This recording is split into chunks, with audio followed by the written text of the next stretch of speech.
하나님의 말씀 열왕기하 11장 1절에서 3절 말씀입니다. 열왕기하 11장, 제 성경으로는 581쪽에 있습니다.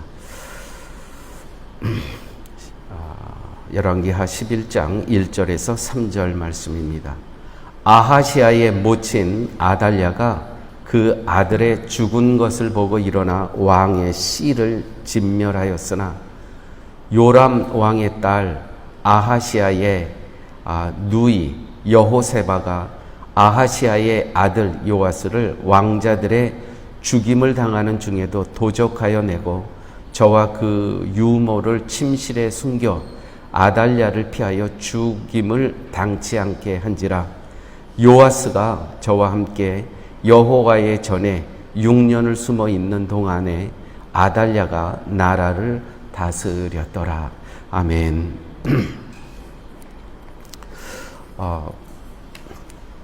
열왕기하 11장의 내용은 유다 가문의 왕들의 그 죽음과 또 그 궁궐에서 일어나는 그러한 쫓고 쫓기고 죽이고 또 죽음을 맞는 그러한 역사를 열왕기하 11장에서는 기록하고 있습니다. 특별히 열왕기하 11장에 아달랴라는 한 여인의 이름이 등장합니다. 아달랴는 유다 왕 아하시아의 모친 6대 왕입니다. 아하시아가 6대 왕의 어머니고요. 또 아달랴라는 이 여인의 남편은 요람 왕으로 유다 왕 제5대 왕의 왕비이기도 하였습니다. 그런데 이 아하시아의 어머니, 아하시아 왕의 어머니 아달랴가 누구냐 하면은 북이스라엘 아합 왕과 이세벨의 딸입니다. 북이스라엘의 아합 왕과 또 왕비 이세벨의 딸이 아달랴입니다. 이 아달랴가 남유다로 시집이 온 거예요. 이렇게 그 양쪽 나라에 정략적으로 결혼을 하게 된 거죠. 서로의 유익을 위해서. 그래서 북이스라엘의 아합과 이세벨의 딸이 남쪽 유다 왕 가문으로 시집을 와서 살게 되었습니다. 그런데 자기 아들이 전쟁에 나가서 죽게 된 것입니다. 바로 이 틈을 타서 이 아달랴라는 이 여인은 요압과 이세벨의 딸이죠. 자기 아들이 죽은 그 틈을 타서 어떤 명령을 내리냐면은 오늘 우리가 읽은 본문에처럼 아시아의 모친 아달랴가 그 아들의 죽은 것을 보고 일어나 왕의 씨를 전멸하였다. 왕의 씨를. 그러니까 유다 가문의 씨를 진멸하라는 명령을 내립니다. 다 한 영혼도 남겨놓지 말고 다 죽이라. 여러분, 이게 얼마나 무서운 이야기인지 아십니까? 그 안에는 유다 가문의 씨 중에는 자기의 아들, 딸들이 있는 거예요. 근데 유다의 이 피를 받았다는 것이죠. 유다 가문의 씨를 말리라는 그 의미는 무엇이냐면 자기가 이쪽으로 시집을 와서 자기 아들이 또 난 손주, 손녀들이 있을 거 아닙니까? 근데 씨를 말리래. 진멸을 하래요.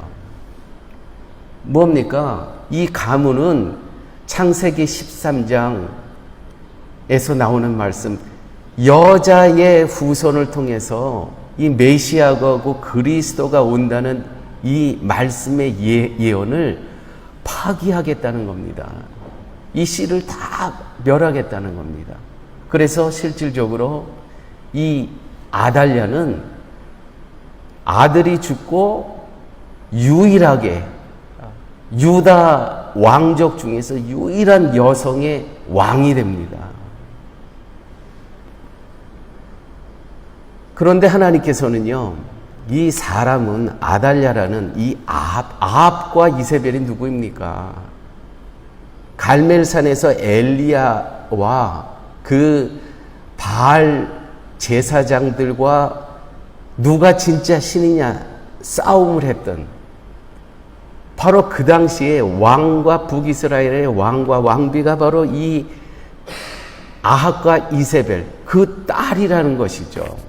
그러니까 이 이스라엘의 시집 올 때 무엇을 갖고 왔냐면 이 우상 숭배를 다 갖고 온 여인이 바로 이 아달랴라는 것입니다. 그래서 여호와 하나님의 말씀을 거역하고 그 씨를 말리기 위해서 모든 유다의 씨를 진멸하라, 그렇게 명령을 내렸던 것이죠. 그런데 하나님의 하시는 일은요, 정말 놀랍습니다. 하나님께서는 어떻게 역사하시냐 하면은 이와 같은 그 아달랴의 명령을 하나님께서는 실현되지 못하도록 그 안에 이 아달랴의 딸이 있었어요. 공주죠. 아하시아의 여동생이 있었습니다. 여동생이 그 이야기를 듣고, 사실은 이 공주는 피가 반반 섞인 겁니다. 유다의 가문과 아버지 왕 그 가문과 어머니, 저 북쪽 이스라엘에 온 이방신을 섬기는 어머님과의 사이에서 난 이 공주가, 아니 이 자기가 들었던 게 있는데 이 가문 속에서 메시아가 온다는 그 이야기는 듣고 자랐는데 어머니가 다 멸하라라는 거예요. 그래서 이 공주가 어떤 일을 하냐면 자기의 조카 요아스라는 그 조카가 있어요. 지금 1살 됐습니다. 그 조카를 6년 동안 숨겨요. 그 궁중에서. 그것이 열왕기하 11장에 나오는 내용입니다. 거기서 쭉 숨기면서 이 자기 조카, 유일하게 남은 유다 가문의 씨, 유일하게 남은 자기 조카를 숨겨서 키웁니다. 딱 한 씨 하나 남았죠. 여러분, 영적인 전쟁은 어디에서 일어나냐면 가정에서 영적인 전쟁이 일어납니다. 근데 우리는 영적인 전쟁이 일어날 때 아들이기 때문에 덮어줄 때가 굉장히 많습니다.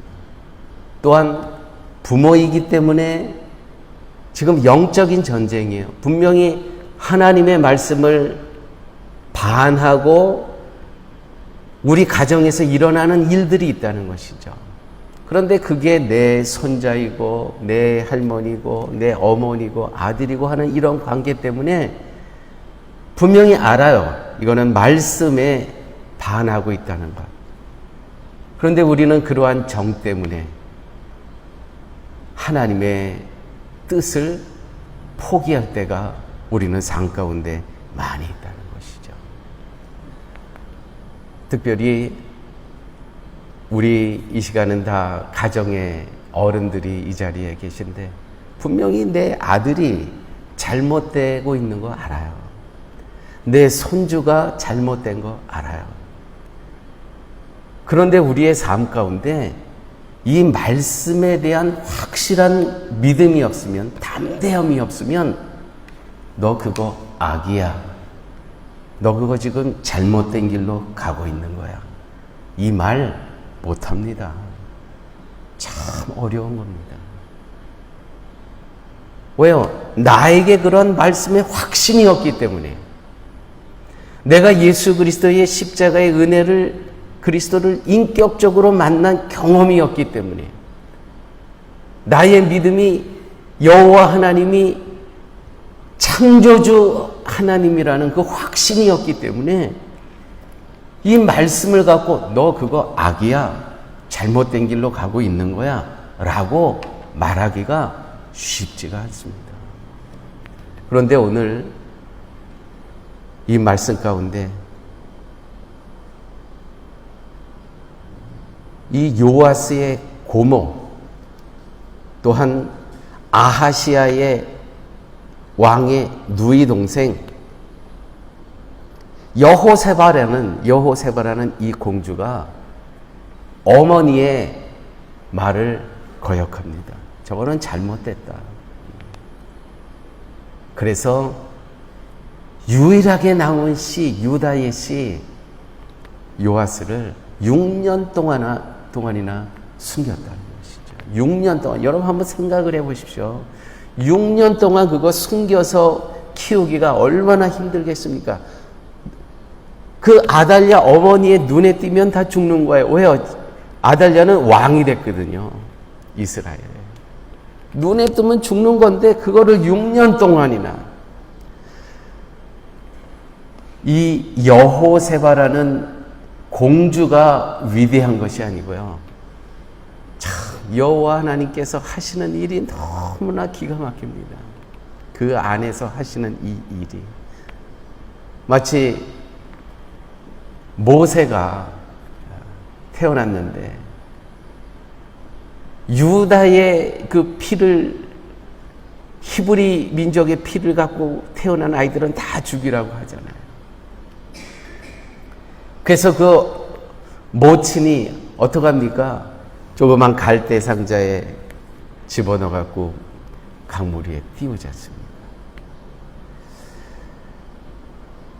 하나님께서 하시는 일은 놀라운 섭리와 역사가 있다는 것이죠.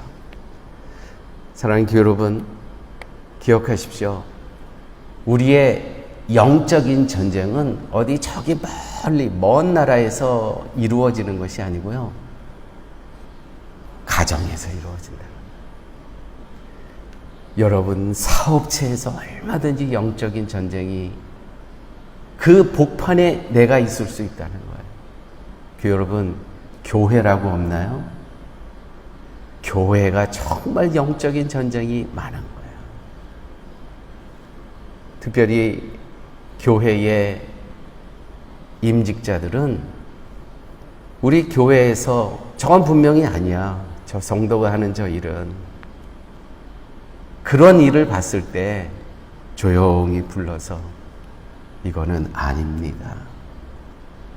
라고 말할 수 있는 믿음의 담대함, 용기가 있어야 된다. 그런데 그렇게 말할 수 있는 용기는 어디서 나오냐? 내가 말씀을 붙잡고 살아갈 때 그렇게 이야기할 수 있는 것이지, 말씀 따로 종교적인 생활을 하면서 겉으로만 외식적인 종교인으로서 살아가면서는 그와 같은 용기가 절대 나올 수가 없습니다. 영적인 전쟁은 가정에서 일어난다. 내 자녀에 대해서 너는 지금 잘못된 길로 가고 있다 라고 말할 수 있는 부모님, 할머님 필요한 겁니다. 왜요? 그 자녀들을 위해서 필요하다는 것이죠. 이 아달랴와 결혼한 여호람의 그 왕의 이름이 여호람이었습니다. 아달랴의 남편의 이름이 여호람의 통치 8년, 그 아들 바로 죽은 오늘 아하시아의 통치 1년, 여왕 아달랴의 통치 6년, 13년 동안이나 아달랴의 악영향으로 온 이스라엘은 우상 숭배가 뜰끓는 그러한 절망의 상태에 있었다는 것이죠. 사랑하는 여러분, 이와 같은 일은요, 유다 4대 왕, 이 아달랴의 시아버지 유다 왕 4대 왕 여호사밧이라는 왕이 있어요. 참 선한 왕이었습니다. 그런데 이 영적인 분별력이 없는 거예요. 자기의 정략적으로 저 북이스라엘 아합과 이세벨의 딸을, 아합과 이세벨이 누구예요? 엘리야와 싸웠던 그 우상 숭배하는 그 왕 아닙니까? 그런데 정치적으로 정략적으로 자기가 생존하기 위해서 그 며느리를 맞았다는 것이죠. 그래서 자기 아들 세자와 결혼을 시켰다는 것이죠. 정략적으로. 사랑하는 여러분, 그래서 부모의 역할이 중요한 겁니다. 부모의 역할이. 영적으로 분별할 수 있는, 우리가 말씀에 접하지 않으면 얼마든지 이러한 일이 우리 가정 가운데 일어날 수 있다는 거예요. 우리 가정 가운데.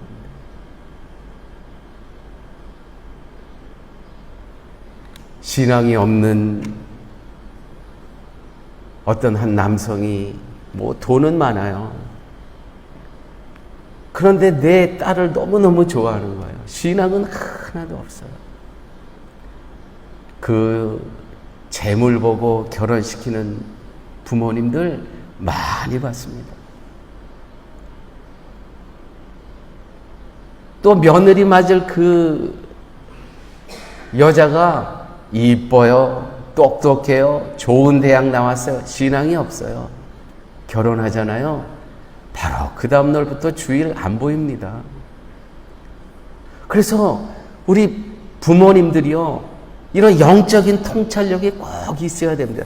한 왕의 그 영적인 통찰력의 부족으로 인해서 이스라엘은요, 이후로 얼마나 많은 고난이 있는지 몰라요.